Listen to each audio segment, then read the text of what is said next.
What's going on, guys? Seth here from Team Union Seth, back for week 2 of the power rankings in season 2 of the RPL. I am joined by Rishu Hello. and again O'Caniel. Hi guys. So week 2 mixed things up a little bit. We're no longer ranking Paul or the Torteras as number 12 every week. So the So rankings, sad. so the rankings will be a little bit more accurate. But we're just Just gonna a get little bit. just a little bit. So we're gonna get right into Okay, I didn't mess that up on your side. Cool. It only messed up on my side. Anyway, we're going to get right into it. So, we're going to start with Ocon this week. And we're going to get into the number 12 ranked team, which was ranked 12 for both of you guys, which is the Tauber Bisoftheim Teddy Ursas. I got pretty close. Hey, that was pretty good. That was pretty good. Yeah, All right, close enough. so Ocon, you can talk about them first, and I will play their battle. Okay. So Teddy has lost last week against me 6-0, and I think this week they lost 5-0. That is correct. And they opened both games with Cloister dying to Volt Switch. And there, I don't know, like there wasn't enough prep. He's still learning the game. I think that's important. He's learning the game. Like, I think best thing for him to ask more questions, learn more about game mechanics. Like for example, he used close combat on my champ, while what punch was it? Dynamic punch. Dynamic punch. Was clearly the superior choice there. Doesn't give you Well, the we don't know that he didn't have guts. It's fair enough. True. That could be true, but then again, like, just use dynamic punch, no guard. I mean, yeah, if With you're not running like a flame orb, it's just more beneficial to do no guard. Yeah. And like there's this Zardex, you can just use Stone Edge with no guard. That is true. Guard Y. Sorry. So he should learn. He should ask more questions, and he can learn. His team is actually good. If he can learn more about it, he can get better. But at this point, he's the 12th. Sorry. All right, so Rishi, why did you have him at 12? All right. So I had him at 11 last week, I think, if I remember correctly. And so this isn't that much of a change because we obviously moved Paul out of last. For me, his prep, I think, was better this week as a byproduct of the matchup not being as terrible. But it still wasn't that great. He doesn't really have good Coco answers on his team, but his best one wasn't in this game, and it was Gorgeist. He brought Rain on a Prankster Sableye, which was like a cool idea, but it's not a good idea because Rain Sableye doesn't beat Charizard Y. His play was not very good again. Fool me once, shame on you. Fool me twice, shame on me. He did the exact same thing that I criticized him for in last week's video. Again, with his Cloister this week. Cloister was almost certainly his win con in this game, just based on the matchup and the fact that it was one of his only mons that had a halfway decent matchup with Charizard as long as he had Rock Blast. And so, for me, this seems like a larger pattern. Like you said, he is gaining experience. He has to, ask more questions, learn more about the game in order to get better results. But part of that, I think, is an attitude. It's a mindset kind of deal with him. Because the chat log you didn't see in the replay that we just showed, but about halfway through the game, he offered to concede and give up a 6-0. Yeah, I agree completely. Which, in order to get better results in this game, you have to want to improve your results first. So you have to want to learn from your mistakes. You have to want to play better in order for you to start seeing that happen. And if he wants to just have fun and chill with us and have a good time in the league, that's fine. That's cool. We're glad to have that. But in order for him to start moving up in the rankings and to start seeing better results, he does have to want to improve. He has to want to learn from his mistakes. He can't willingly just leave his Cloister in to get hit by an electric move against everyone every week. So, at the end of the day, again, he just kind of conceded the battle after the first few turns and the first couple mons died, and it wasn't going his way. and that's going to have to change. That's a mindset thing. That's what's holding him back. It's not necessarily a team or the prep or the play right now. It's a mindset. And so for that reason, that's why I have him last. In addition to the fact that Paul cannot be with us in the final spot anymore. Rest in peace. Yeah, I actually agree with you completely. I remember seeing that in the chat, and it frustrated me because it's like this is supposed to be like a thing for everyone to learn and get better and have fun, and it's just like he's like, oh, I'm just here to suck and give you a free win, and that's not the kind of attitude that you need if you really want to get better. And it seems like he wants to get better. It just seems like he doesn't necessarily want to put in the effort to do so. Like, again, if it's fine, you don't want to put in the effort, that's cool. It really is your league. It doesn't matter. I've never been of the opinion that you need to want to improve or it needs to be super competitive when you're running a league. And if you want to just have fun and chill, that's all cool. Yeah. But if the rankings are going to reflect something other than what they're reflecting right now, it does need to be a mindset shift. Okay. So hold on 1 second. There we go. Okay. So moving on, Rishi, you'll go first for this one. So you have the Indiana Infernies at your number 11, and Okan has them at number 10. So Rishi, why don't you tell us why you had them ranked at your number 11? Okay. So last week, they didn't have a great matchup. They didn't play super well. This week, I think they played worse in a worse matchup. He got jumped essentially from the get-go. He didn't really have any way to respond to webs. He didn't bring his Thunderous, which I think is his only way to remove hazards. He lost his Go-Goat super early, which was his only way to really respond to some of the bulkier stuff on your team, Okan.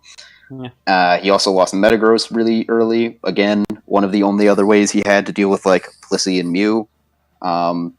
He also sacked Go-Goat off, especially with Go-Goat, for absolutely no reason at all, leaving it on a bug-type move and using a move that wasn't super effective on Leavanny. And so after that point, same issue that your first opponent had. He couldn't generate any momentum against your team at all. He had a bad matchup, sure, but he didn't really do anything in either his prep or his play to make it better. So when you compound this performance with what happened last week, which was a similar problem, in which he let Tilt get to him, his prep and play didn't compensate for it. It puts him, I have him at number 11, you have him at number 10. I think he, overall this season, has performed worse than the team that I have at number 10. So that's where he's at. All right, and Okan, why'd you put the Infernape at number 10 instead of 11? I'll criticize the other team I put 11 later on. I agree, though, they're quite similar at this point. But I agree, the play was questionable, and he actually had no answer to Blissey other than Toxicroak, which was actually, I think, the biggest threat to my team. While I prepped heavily against Toxicroak, because Toxicroak was really good against Rotom, really good against Leavanny, quite good against Blissey, Mew and Blissey. So the HP Psychic on Rotom was my way to deal with that. And after webs, his team really had no answer for my team. Metagross is slow already. I'm gonna bring my Scarf Ditto and be faster than anything. So his team doesn't have any defogger other than Thunderous. That's also kind of a bad point. I mean, I know we're ranking according to plays at this point, but I think the teams is also important. Well, the team is a limiting factor in his prep. Yeah. So, yeah. Another point I would like to say, he traded for Greninja. They swapped with Paul, Greninja Battlebond, and Greninja Protean. And they're finally on the correct teams. Like, Protean Greninja is much better. A Battlebond Greninja is much better than Protean Greninja for this team. So hope that works out, but he should... after the game we discussed a little bit, and he claimed that no, I had Blissey answers, I had Toxic Rock. Like, you had the Blissey answer, just one, and you had no backup plan if that go sideways. Like, that's not enough of an answer for a mon that is really hard to kill like Blissey, Yeah. especially against that bulky of a team. Yeah, especially with your team and Blissey in particular, having only one answer or one check to those big threats is definitely not the best idea. Yeah. I mean, he brought Rain, he brought Mega Swampert. He had an idea. It just wasn't. It wasn't necessarily an implementable one. Yeah. Yeah, that's So, I mean, also true. yeah, it's something, but it wasn't optimal. We'll put it that way. Just real quick for you guys watching, you guys, the replays are in the description below. So if you want to watch them along on your own time, or next to this instead of watching what we have on screen, you can feel free to do that. But we're gonna move on. So Okan, you had the Bloomington Glooms as your number 11, and Rishu, you had them at number 10. So Okan, why did you rank the Glooms at number 11? Well, this week? He lost to the Rain team after killing Pelipper the first turn. I think that's kind of telling story. Like, the sending out Zoroark disguised as Smurgle is really good, especially when you have Hidden Power Electric to kill that. I actually Pelipper. just noticed that the Smeargle was level 1 on the team preview. Was it? Yes, Oh yes, yeah, it was. It does do that. Was that that's a bug. is that a No, his Smeargle was level 1. Yeah, that's what I thought. So as soon as he Oh, as soon as he sent it out, You Wait, should have wait, known that. You should have known that it was Zoroark. But yeah, wait. That was a strategy though. Like, that was Endeavor's extreme speed, right? Mhm. yes, Yeah, but as soon as Yeah, Zoroark was I out mean, first, he should have known that it wasn't. he should have known it was Zoro. He should have known it was Zoroark. But yeah, at least that was good. Like, after that, he played really weird. Like, he bolt striked on Sharpedo into protect, and then when he can't protect again, he just used Sunny Day for some reason, and there were no sun. This is one of the many questionable plays at that point. So that's why I ranked them 11th. I think at least the prep on Infernape team was not as bad. I mean, the team limits him, but the prep was kind of there. I mean, here the play is kind of weird. Prep is okay, but then again, I think play was much worse comparing to the other team. Like, basically, Gastrodon died for nothing. Kuram died for nothing. That's all. Okay, so Rishu, why did you have them at number 10? okay. So I have them a little bit higher, mostly as a byproduct of I do think he played better last week than the team that I have at 11. So it is more of a season-long thing. I do think overall his play and prep have been better. In large part, I think he lost this game because he didn't take it seriously enough. He seemed to be more in the mindset where he was just making flashy plays as opposed to making winning plays. Because I was talking to him before the game, and he was like, "Yo, should I bring Sun?" And I said, "That was a terrible idea. Do it." And so what happened is it was a terrible idea, and he did it. And that misplay, the actually setting the Sun on Sharpedo, is why he lost the game, and he did it for absolutely no reason at all. There was zero reason for him not to Bolt Strike there. Seismitoad was not going to come in. If it did, it wasn't a threat. So that play, first of all, directly resulted in him not being able to use Smeargle to kill Kingdra, which I think using Smeargle in this battle, the way he used it was hilarious and it worked. The problem was he used it on the wrong Mon. Yeah. And because he didn't give himself a chance to win because of that. That being said, had Hacks gone a different way in the end game, like the Kingdra got a 3-turn outrage, and if he had gotten a 2-turn outrage and hit himself in confusion the last turn, he wins this game with the Decidueye. So it's not like he played so badly that he ruined all of his chances at winning this game. Like, he still had a chance to win the game in the end game. But this is a matchup that he definitely should have won, and he did not win this game. And that is why he has fallen in both of our rankings. And so I'm going to look for him to turn it around in future weeks. Maybe try to take it more seriously.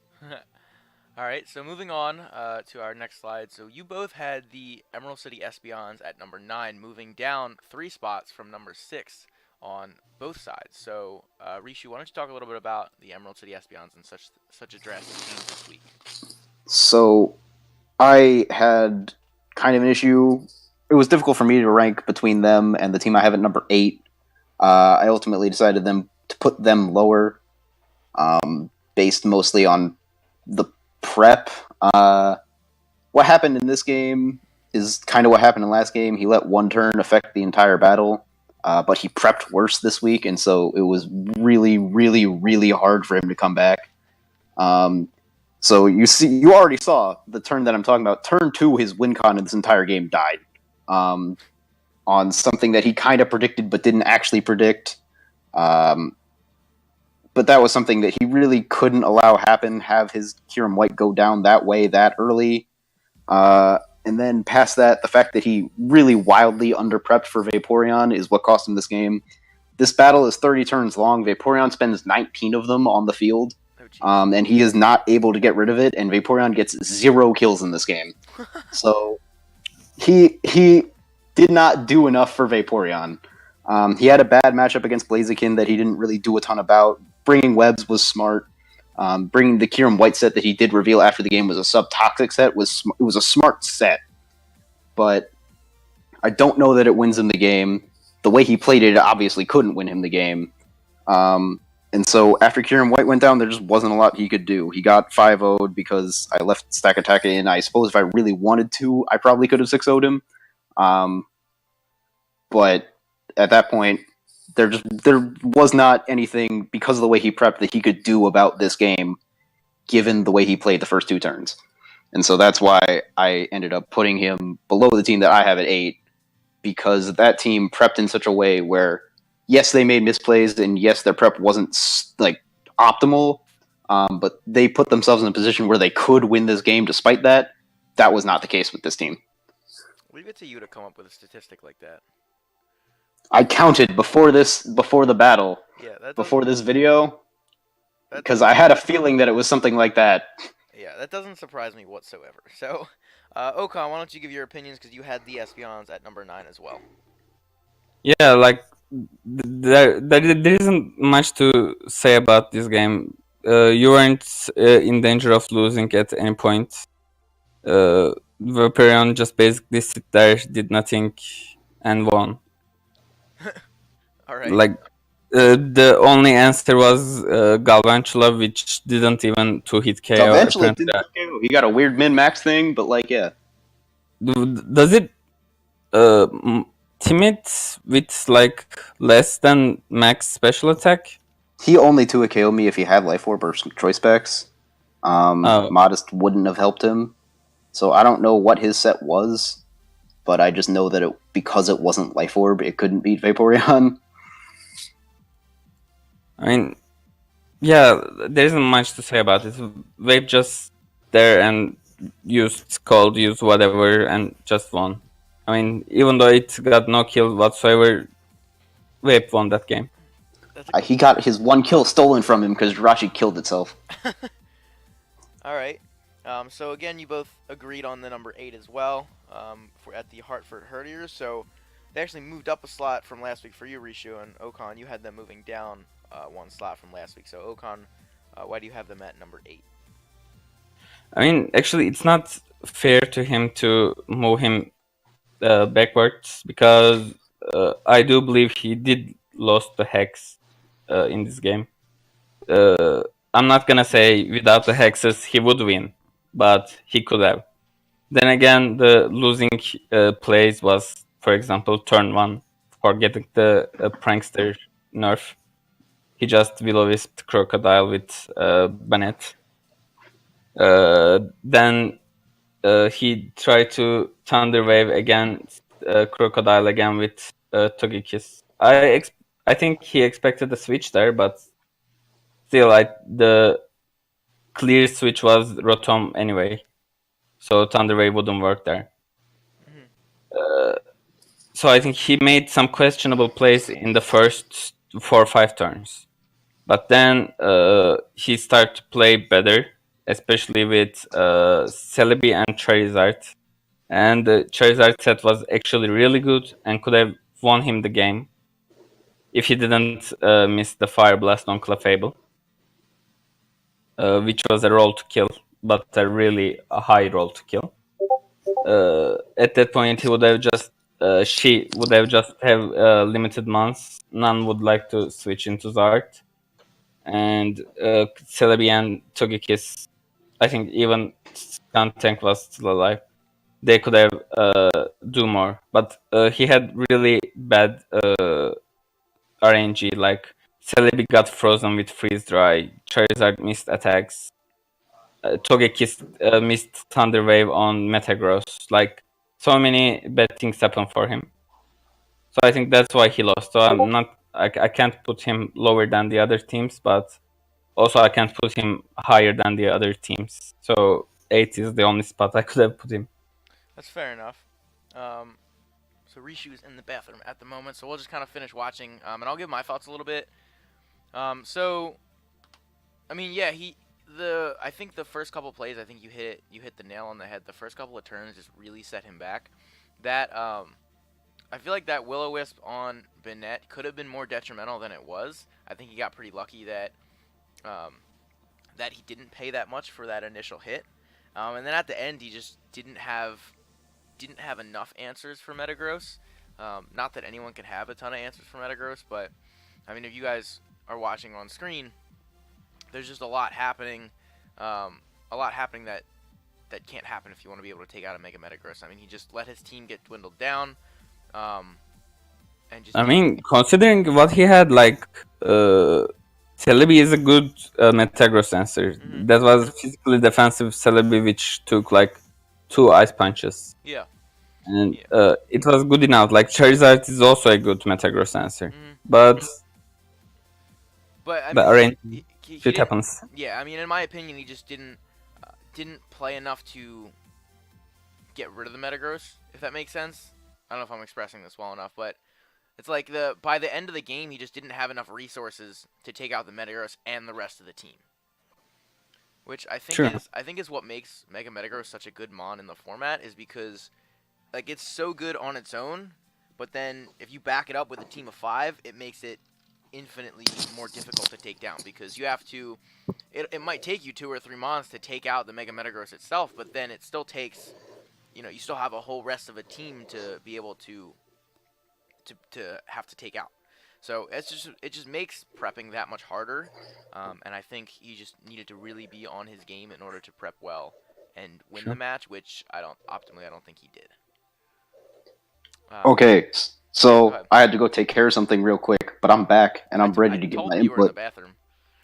Hey, nice, good job, very professional. Oh, well. But yeah, so I missed a large part of what you guys said, but I'm going to assume that I agree. You would. Excuse me. So I don't have a lot to add. He got haxed. Yeah, feels bad, man. That's why I didn't drop him any spots. His prep was all right. He obviously, as you were just talking about, needed more for Metagross. Maybe more prep for Cryogonal, because Cryogonal did end up being a pretty big thorn in his side. Lucario could have potentially helped with both of those. I don't know. He didn't really play that poorly around the hacks, I don't think. There just wasn't a ton he could do. He could have actually set the sun back up after he missed the Fire Blast, I noticed on rewatching it. But that doesn't guarantee that he would have hit the next one. So, True. He played way, way, way too predictably. I think that was the only issue I had with his play. Especially the Skuntank. The Skuntank, the way he kept poison jabbing and foul playing, and the fact that Skuntank is not a great offensive mon gave his opponent a lot of momentum between Rotom and Metagross, and that just is ultimately probably what lost him the game. He couldn't really match her offensive power, and he got haxed out quite a bit. So it was not a winning formula for him in this battle. I'm not sure there's a lot he could have done. But he did his best to combat it. That's why, again, I have him ranked higher in the team. I have it 9th. He is unfortunately now 0-2 because of this, but we'll see if he can maybe turn this around in the coming weeks. His schedule doesn't get a whole ton better, but we'll see. Yeah, I mean the thing with hacks is like you have to prepare the best you can for it. You have to be there's not a whole lot you can do to play around it when it happens. I mean there are things, but you can really do your best to minimize it in prep, and if you do that well enough, it should be able to minimize it in battle, so you don't really have to play around it. So it's a tough balance to fit. I think, like you said, he did a lot that he could have, but it was difficult for him to do a ton and enough to really come out with the victory, especially with the team he was going against. So, moving on to number 7. So you guys had different teams at number 7, and a little bit differently placed as we go throughout. So, Rishu, you had the Colorado Crawdons, which moved up 3 slots from number 10 last week. And Okanio, you had them at number 6, so just 1 slot higher. So, Rishu, why don't you talk about them? They won their game this week, and they moved up a couple slots.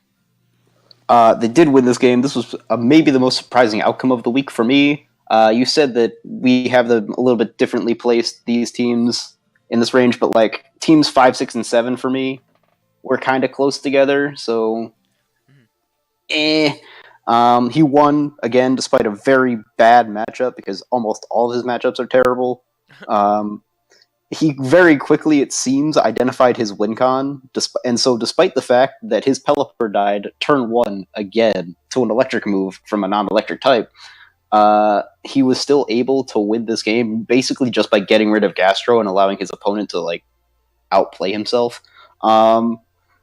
So he took full advantage of the opponent's misplays, which we already talked about, setting up Sun with Kiram, allowing Smeargold to not be able to deal with Kingdra.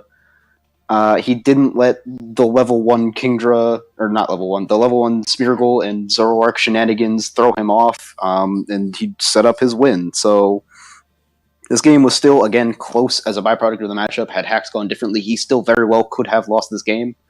So it's impossible to rank him higher due to that and the fact that last week he just got blown up in the first 6 turns of the game. But this game was obviously a step in the right direction, not only due to it being a win, but due to him having a clear game plan and being able to successfully execute on that game plan, which is something that not only did we not see in week 1, but given his team was essentially impossible to do in week 1. All right. Okay, so Okan, you had them at number 6, so you placed them a little bit higher, so why don't you give a little comment on their game? I do actually agree with all the things Sam said. He played much better, I think, than last week. He also did 2 changes, added Kingdra and Seismitoad to his team, which are really beneficial because he didn't have any electric switch-ins before. Now he has 2. I mean, even Kingdra is some kind of a switch-in because it's not weak 2. Yeah. That's made his team a little bit better, actually a lot better, because they're both also Sweet Swim users. He played good. I don't think he had any misplays in the game. But then again, his team and his play last week kind of holds him a little bit back from the teams above him. Okay. I mean, you say he had no misplays. I do want to point out, not noticing that Zoroark was in on turn 1 was a misplay. But yeah. That's actually true. Yeah, but other than that, I don't know if I would. fine. I don't know if I would though. yeah, I mean, I don't know that I would. I don't know that I would either. That doesn't make it not a misplay. Yeah, I mean, it's just something you don't really think about. So it is something he should have known, but not necessarily something that he would have known. Correct. But anyways, this is where we start to get a little bit skewed. So Okan, you'll talk about your number 7. You have the Barbados Bibarrels, and Rishi, you actually have them up at number 5. So you move them down a couple slots, Okan, from last week. So why don't you talk about their game a little bit? Yeah, actually, the game started, I think, good for him. He had a few really cool plays like Screech Duck Trio into Pursuit from Alalamak. I think that was really cool. But then again, everything fell apart. I'm not gonna say he played bad. He played against what I considered in the beginning is the first best team, and he just lost 1-0, which was, I think, really not a unsuccessful game for him, at least. But then again, he made a couple misplays in the end. Like his win con could have been Gudra if you were to eliminate it. Actually, no, wait. His win con was actually Scrafty, Mm-hmm. and he was with Scrafty in front of Infernape, which he could have just Drain Punch and you had no switch into. But instead he decided to switch it out and sacked Gudra, I think. Yeah, I think he said at that like he had tried to cancel his play and stay in, but he No, didn't. that was with Necrozma, but like, yeah, Necrozma, I'll yeah. talk. I'll talk about what you're under. I'll talk about what Yeah, you're talking then about. Necrozma died for nothing, basically, at that point. That misplayed, I think, lost him the game. He could have won, that's why, even though he lost, he's still in number 7. He's 1, I think, right now, right? Yeah. Yes. Yep. 101. Yeah, I mean, he did play good, but in the end, he tried to set up the Scizor twice, I think, while you had really easy switch into Infernape. Mm-hmm. That was pointless. He could have U-turn or just try to damage it with Bullet Punch. Setting up was unnecessary because Scizor is gonna die to Bullet Punch anyway. Passimian is gonna die to anything because it was really weak at this point. So if you're not gonna stay in front of Infernape, why are you setting up? Mm-hmm. Other than that, I think he had some really cool plays. He had some really cool prep. I really like the Gui Gudra. I really like the Screech Pursuit play. But he had some misplays. Okay. And Rishi, you had them ranked a little bit higher. The same slot actually they were in last week at number 5. So why don't you talk about that a little bit? All right. So the reason I didn't move them down is because they played by far the best of any team we've seen lose a game so far. He managed in large part. I think he got pretty thoroughly out prepped in this game, and I don't think his matchup was very good. But in the early game, he was able to like really outplay the extent to which he got out prepped. Right. So Muck pursuit trapping the Jolteon after the Screech was a fantastic play. Yeah. Doug Trio, Z grounding, even in the situation where if it didn't hit the Rhyperior, it definitely would have killed something, was a very good play. I think that he probably should have brought Honchkrow, which he did not, and you did not have very good answers to it, especially since you did not bring Sylveon. And he very clearly misidentified his win-con as Scizor, which he definitely should have prepped in a way that made him rely on a non-Scizor win-con. But he outplayed you in the beginning of the game, which Okanio talked about. So he was in a position to win. And then the end game happened. And he kept insisting that Scizor should win him this game when any Mon besides Scizor could potentially have won him this game. So he starts off with sacking Dawnwing's Necrozma, a play that I don't think was too terrible. And then it leads up to him sacking Gudra in a play that I think was pretty bad.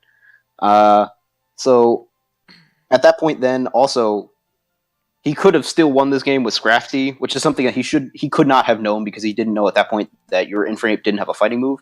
But he could have won the game with Scrafty because Scrafty at that point outspeeds Passimian, kills it, or kills or 1v1s and Infernape, which allows Scizor to 1v1 Scizor, or Scizor to 1v1 Passimian. Wow, that was a sentence. But even not knowing that, if he doesn't sack Gudra and instead sacks Scrafty the turn that you kill Gudra with Passimian, he can send in Scizor and set up a 50-50 that forces you to predict whether or not he's going to stay in.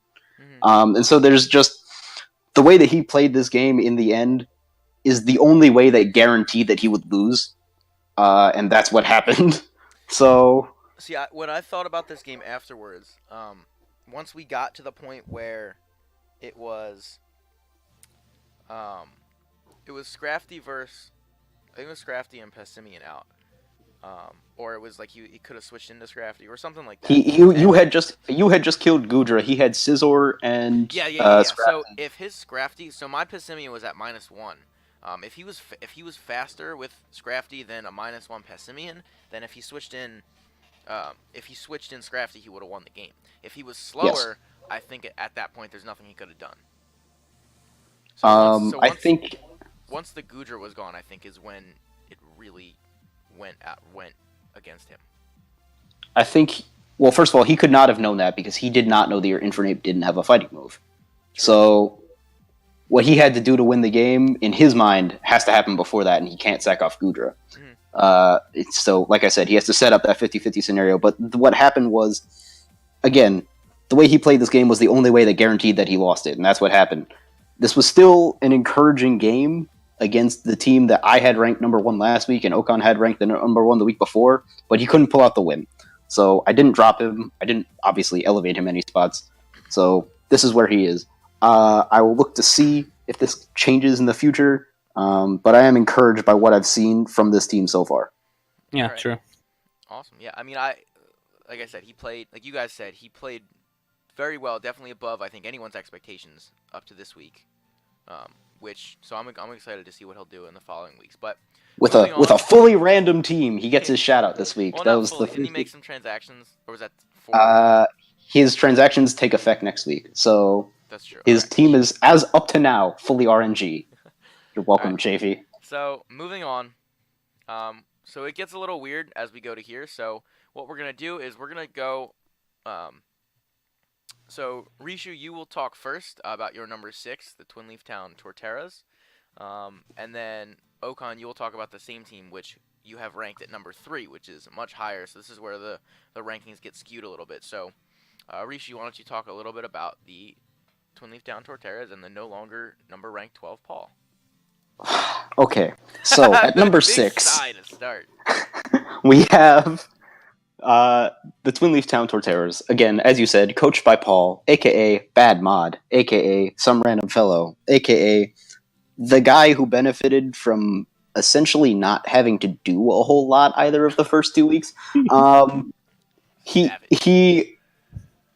played fine. He prepped fine. I think he could have done more in both areas. He made one nice play that you just saw, using Toxic with Cresselia in front of an Nihilego. That was, I think, his only really nice play in either of the first 2 weeks. Damn. And, well, yeah, because he wasn't pressured this week. He wasn't pressured last week. So that again alone, we talked about this off screen. That alone doesn't make him bad. That doesn't make him not ranked higher, despite him being 2-0. But I have him behind the other 4 2-0 teams. And I have him behind the team that I ranked at number 5 because I don't think he's had to play as well. So he's at number 6 for those reasons. He got helped along again by his opponent's poor play. He got helped along with poor prep from his opponent from the week before. Or no, not his opponent's poor prep. He prepped poorly the week before. He could/should have in this game brought a better set. If he had just brought Calm Mind and Moonblast and Psyshock, he wins this game with Cresselia alone 6-0. And he didn't do that, so someone's got to say something. He did what he had to do to win, which wasn't a ton. There's not a lot else to say. He will need to prep better. Like I said last week, I think for the Barbados Barbaros, he will need to prep and play better to win harder matchups. And in week 3, he has a harder matchup. So we'll see what the outcome of that is, and we'll see how that check out this ranking. You guys can check out the doc down below to find the schedule to see who Paul plays next week. So he has a harder matchup. You can see how the outcome of that game, which has not been played yet, affects his ranking going forward.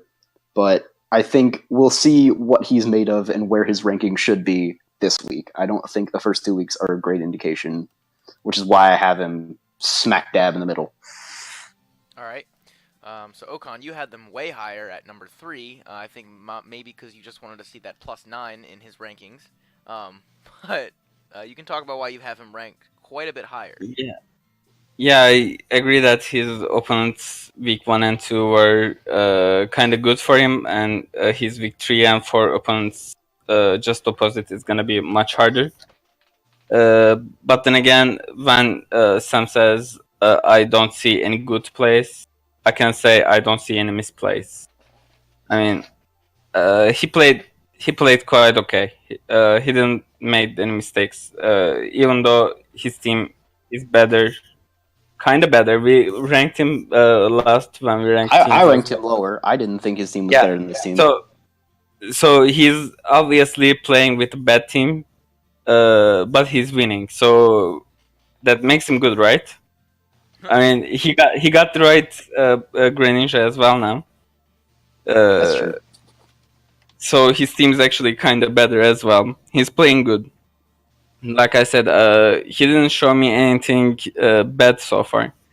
And the other teams that won two of their games kind of did. Like I'm gonna talk about them in a little bit. So I think I didn't see anything bad so far, and he's not one or two just because I think his team is still bad. Like, I mean, I'm just gonna I know the one mon I'm gonna use, and it can actually defeat him by himself, herself, to be. So Wow.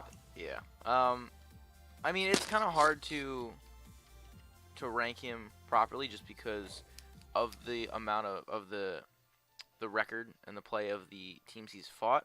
However, it's kind of funny. Every time I like the two battles that I've seen, just looking at the team he's brought, it looks intimidating. Like it looks like a solid team, even though there might not be a whole lot of synergy or great prep.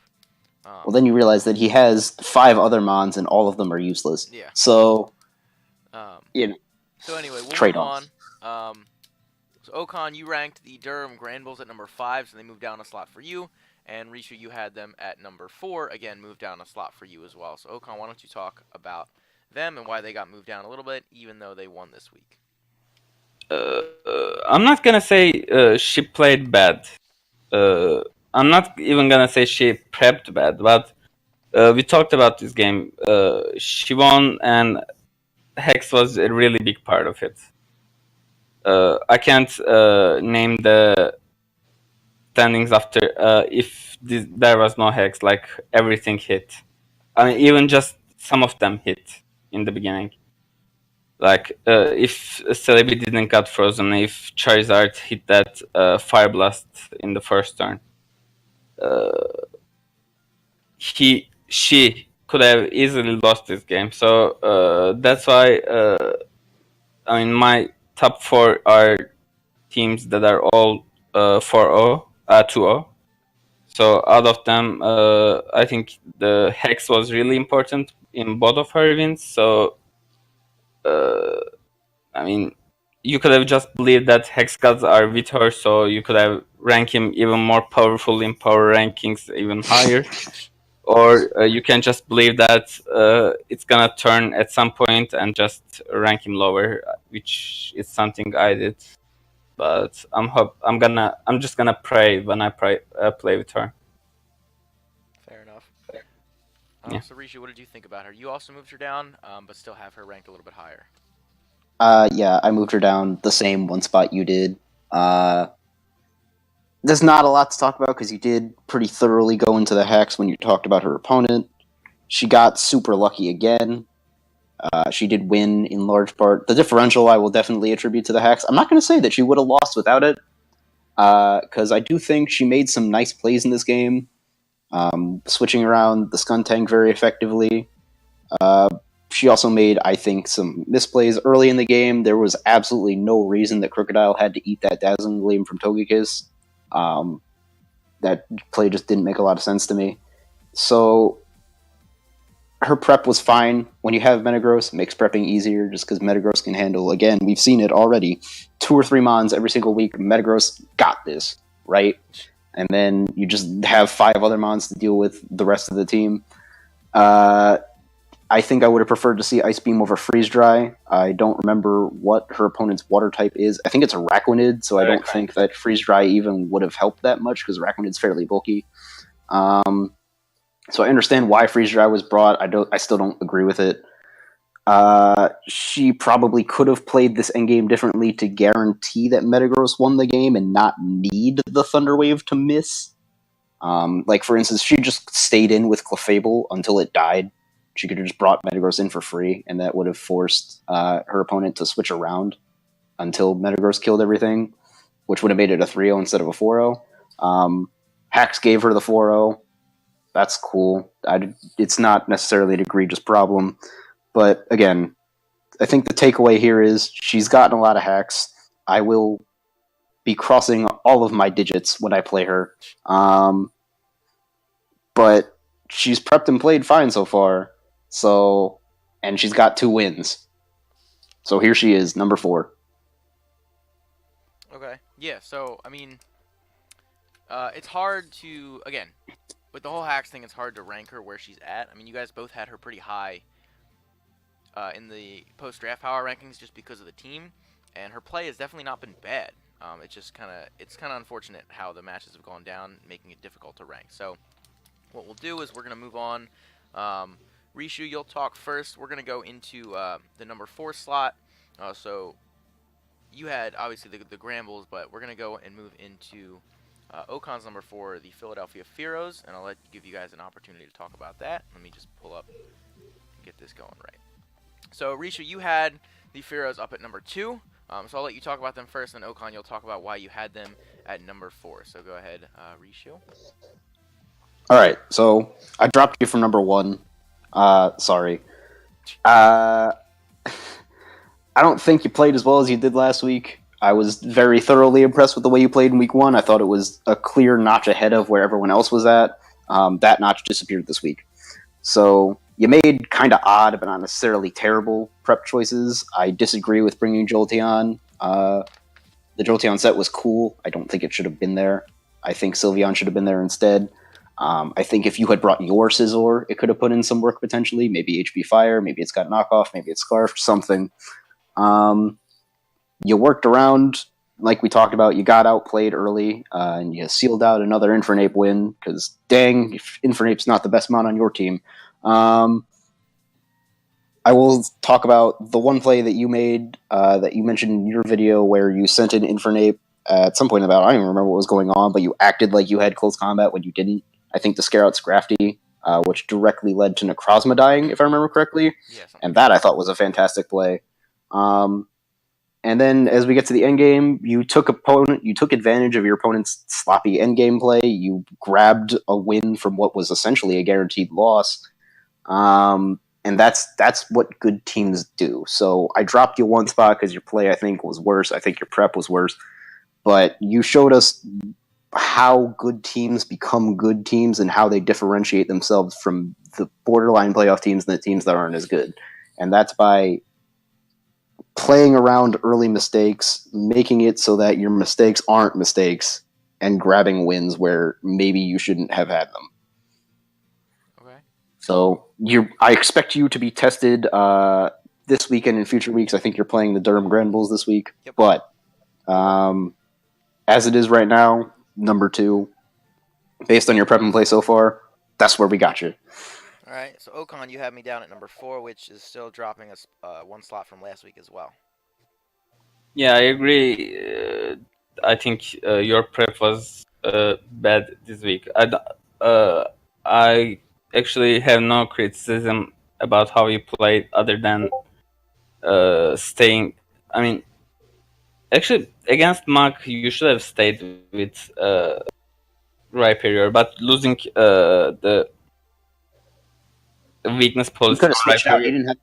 He didn't have to Volt Switch on the Muck. He could have just left. Yeah. As soon as he Magnet Rise, he didn't have to stay in. The Magnet Rise play was actually pretty good. That was a pretty good play, but like you said, Jolteon was kind of useless. Like, he wasn't good against anything, actually, other than, shadow balling the Necrozma, maybe. I mean, to be fair, his opponent had Milotic and Honchkrow, which both didn't come, but like... True, that's true. Actually, Milotic was really good against this team when I first saw it. Yeah, that's definitely why I expected it to bring. That's why I had Roserade and Jolteon. Yeah, I don't think both were necessary, and that's why I thought Sylveon should have been there, but go on. But then again, you had 3 months weak to Psychic against a team with Necrozma down weeks. Like, he said Trick Room at some point. It was just over, and Weavile is not that good of a switch in, considering he can get just HP fighting or something. It doesn't get Focus Blast. I do know that. It doesn't. But it does get HP Fighting. I'm pretty sure HP fighting kills. I'm pretty sure it does too. I'm just saying it doesn't get Focus Blast. It also does get Brick Break. Yeah. Big brain.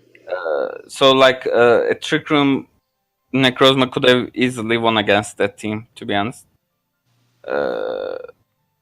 So I think the prep was kind of bad.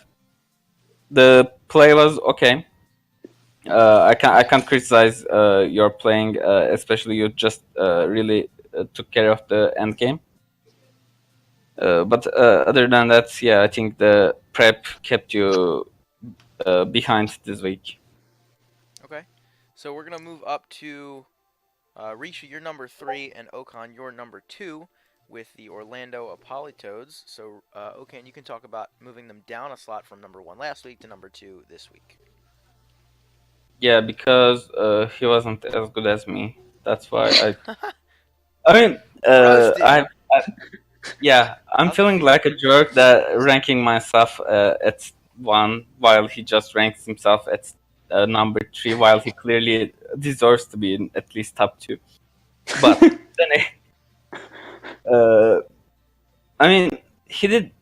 I can't say he did prep well because I didn't check what his Zygarde or Absol or Blaziken had. Like, I didn't see any of them.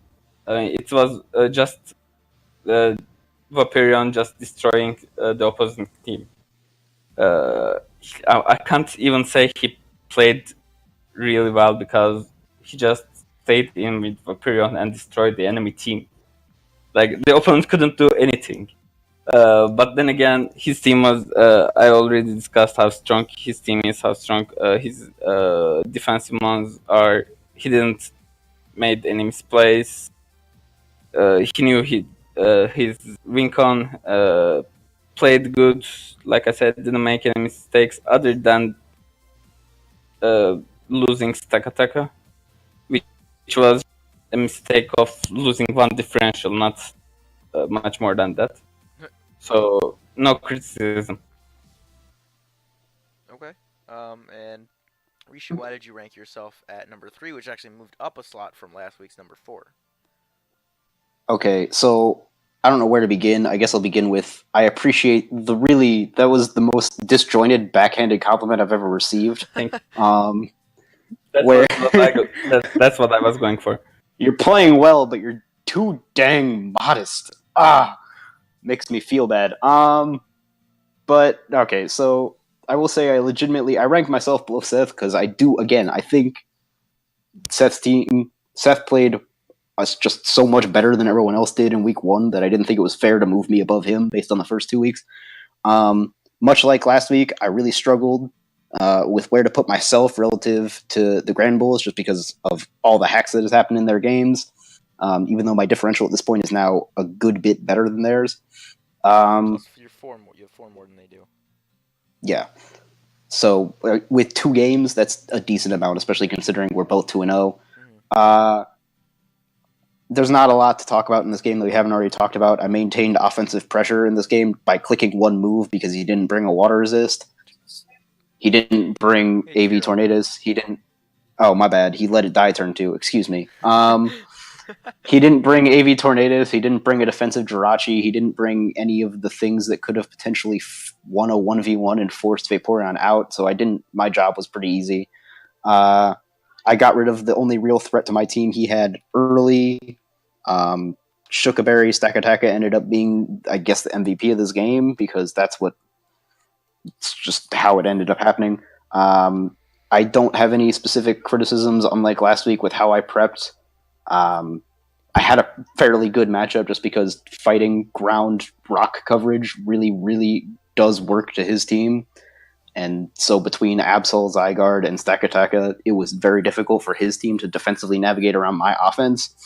I'll be honest with you, I don't remember very well what Zygarde and Absol sets I brought. They were not sent out in the game. Blaziken had Defog, that was good prep, and it had Overheat, also good prep, as opposed to trying to punch Aggron in the face with a physical attacking moves, I decided not to do that. So, I guess in closing, the best time to wear a striped sweater Stop. is all the time. He didn't have a ground type. His only electric resist that he brought died turn 2 and were Galvantula. So it was the game I played. I set up in a way so that Electabuzz could sweep in the end, and so that I could bring this up in a power rankings video. God, I'm like, after ranking Paul the first 2 weeks and being able to say that live, I don't know where we're gonna go from here, but I'm pretty sure it's not up. Well, we're gonna potentially get to make fun of some people on here eventually. That's true. We might have guests, but for now, I think we've peaked so far. We haven't so peaked now. We haven't peaked till I forced Ocano to put me at number 1 because of how well I prepped. Okay, yeah. We're dragging this video out because the first 2 have been an hour long, and we're trying to keep them shorter. We're at 55 yes. right now. Closing. I put myself below Seth because of how well he played week 1. I don't have any specific criticisms, unlike week 1 with how I prepped. I wasn't pressured the entire game after second turn. So we'll see what happens from here. I'm obviously tested with another 2-0 team that I have a low opinion of this week. So we'll see what happens. All right, and last but not least, both you guys at number 1 had the Buja Cavaliers moved up 1 slot from number 2 for both of you. So Risha, I'll let you go and talk about them first, and then Okan, you can finish us out by talking about your own team. The first thing I would like to bring up is something that I think is kind of ironic because I did at least, hold it against Paul that he hasn't had to do a lot in the first 2 weeks because his opponents haven't played very well. You play the same 2 opponents. I know. And I have you ranked at number 1. So it tells you how much I know. Where's my consistency? But much the same story as week 1. I think I moved you up more as a byproduct of moving Seth down than as a specific thing that I think you did that was better. You thoroughly out-prepped and outplayed your opponent, but, I mean, they didn't really generate a lot of pressure. He kind of gave you Go-Goat a few turns into the game. He then proceeded to give you Metagross, and then proceeded to give you Toxicroak. And that was all of his offensive pressure gone. So bringing Webs was a very good idea, obviously noticing that he did not have good hazard removal and did not bring his only hazard moving option. Setting up Webs first turn proved to be the defining turn of this game. Sticky Webs plus his opponent's misplays, or your opponent's misplays, gave you the momentum that you needed that carried you through literally to the end of the game. There's just more Blissey here. Get this pink blob off my screen. More Blissey shenanigans to seal up this game. And like we talked about last week, I think this might get annoying, but it is up to somebody else to stop it from working. It's not on you to stop bringing Blissey to make the rest of the league happy. Someone's got to deal with it. And until it stops working, you're probably going to be in the number 1 or number 2 team. Thanks. To talk about my team, like, when I first checked the matchup, I just said, okay, Levani is coming, because they had no sticky web sensors. That was the first thought. Then again, the second one was how great Rotom was against this team. And then I just said, okay, Mew is coming as well. And then he only had 2 answers to this. Like, one of them was Toxicroak and the other one was Metagross. And lucky for me that Rotom can just get HP Psychic and Dark Pulse, which can deal with both of them. Especially after the webs go up. And he had no answers for the Rotom. Also, like you said, the reason I can rank myself higher than Paul, despite we played against the same teams and we had quite similar differential, I believe. You claim that the bad thing about my team is offense is only coming from 3 mons, which are being Mew, Galate, and Linun. Who have combined to have 0 kills, yes. Mew got 1. You got 1, my bad. Sorry. But like Blissey has 3, I think, right now, God. or 4, and Jeez. Rotom also has around 4. Disgusting. I'm mad. Yeah, Like my defensive mons are really capable, actually, killing. So I think the team is really proving itself, and I still believe that Ditto is really amazing because it's a fail-safe. I'm just playing with 5 months, actually. Like I'm keeping Ditto behind and playing with 5 months, and Ditto is like a break in case of emergency kind of mon sitting in the back, which really fits this team. So I think the opponents maybe subpar comparing to the rest of the league, but yeah, I mean, like you said, yeah, somebody has to stop Luis at this point. Yeah, I do just want to bring up that, I mean, while you clearly have a stall team and that's how you like to play, you don't just sit there and wait for your opponent to get frustrated and toxic them out and all that kind of stuff. I do like how you play. You predict, you predict really well and allow your defensive mons to be bulky, but also chip down the opposing team. And I think instead of just sitting there and waiting, you take a little bit more action with the stall team, which is something I really like, and I think something that deserves to be noted, and part of the reason why you're 2-0 have such a high differential and are ranked #1. That's true. Thank I you. agree. I admire the fact that Seismic Toss is getting kills instead of Toxic. That's Thank you. that's Thank you. that's a really great thing. Just Somebody needs to punch that Blissey in the face. Please help me. Just watch my week 3 game then. Alright, so that is the end of this week's video. A little bit longer than last week, but we had just a little bit more to talk about, but still about an hour of good quality content. So thank you guys for watching. Thank you to Rishu and Okanio for joining me once again. Thank you for having us. We will be back for power rankings next Monday as well for the week 3 power rankings. Again, all the replays from week 2 will be down in the description below, as well as the docs, so you can keep up with everything that's going on in the RPL. Be on the lookout for my week 3 battle on Wednesday, as well as week 3 updates on Friday. Again, thank you guys so much for watching. Don't forget to leave a comment. Let us know what you thought. Leave a like and subscribe. Other than that, we'll see you guys in the next one.